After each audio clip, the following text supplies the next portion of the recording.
In the earlier days for the mathematician to find the values of irrational numbers and complex numbers. Then Brahmagupta, a mathematician, using Bell's equation, found this method to find the value of irrational numbers in the form of root d, where d is a non-perfect square and natural number.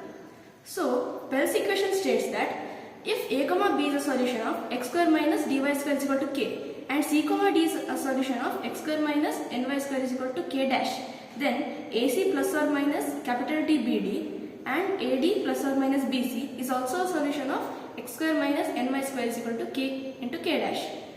Brahmagupta said that if we substitute k and k dash as 1, then the equation would be x square minus ny square is equal to 1. So the solutions would be AC plus or minus DBD and AD plus or minus BC. So he brought this method into existence. He said that if we want to find the value of root d, then we should substitute d in this equation. So the equation would be x square minus dy square is equal to 1.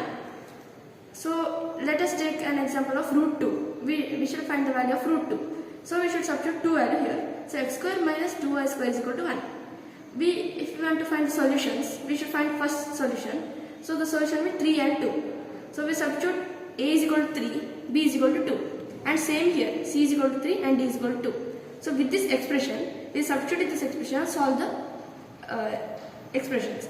So the answer will be 3 into 3 plus 2 into 2 into 2, that is 17, and 3 into 2 plus 3 into 2, that is 12.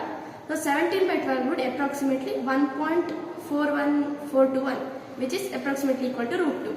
This is how we find estimate the values of irrational numbers.